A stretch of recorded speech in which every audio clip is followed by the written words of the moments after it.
Diary. यह एक शब्द सुनकर ही किसी के द्वारा अपने ही हाथों से लिखी गई अपनी ज़िंदगी की छोटी से छोटी और बड़ी से बड़ी चुनौतियों और उनकी ज़िंदगी में आने वाली खुशियों को बयां करता हुआ शब्द मालूम पड़ता है। लेकिन नहीं, यहाँ इस डायरी की नहीं बल्कि हमारी डायरी की बात हो रही है। जी बिल्कुल, हमारी डायरी। यानी एक मासूम सी 11 साल की लड़की, हमारी डायरी।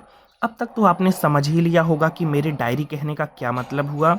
जी हाँ, बिल्कुल सही समझा आपने। 11 साल की डायरी, जिसकी ज़िंदगी खुशियों से भरी हुई थी और माता पिता के साथ खुशी खुशी रहते हुए एकदम से उसकी ज़िंदगी ने ऐसा मोड़ लिया कि उसकी पूरी दुनिया ही पलट गई।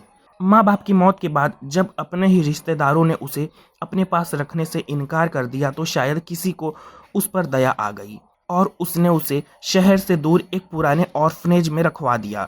जी हाँ, ऑर्फनेज यानी अनाथ आश्रम। लेकिन यहाँ से उसकी ज़िंदगी आसान होने के बजाय किसी नाली के कीड़े की तरह बदतर हो गई। लेकिन तभी तक जब तक उसकी ज़िंदगी में किसी अजनबी की दस्तक नहीं हुई।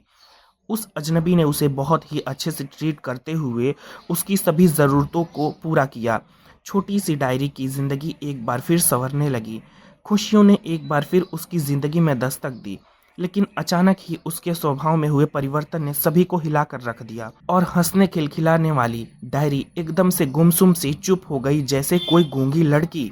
लेकिन पूरा अनाथ आश्रम तब हिल गया जब कुछ महीनों बाद ही 13 साल की डायरी का पेट किसी 9 महीने की गर्भवती महिला की तरह फूलकर बड़ा और भारी हो गया। आखिर क्या हुआ मासूमियत से भरी डायरी की जिंदगी में, और उसका फूला हुआ पेट, क्या वजह थी इसकी? कोई बीमारी या कुछ और? पूरी कहानी खिड़की जानने के लिए जुड़े रहिए वॉयलेट ब्लू के साथ। धन्यवाद।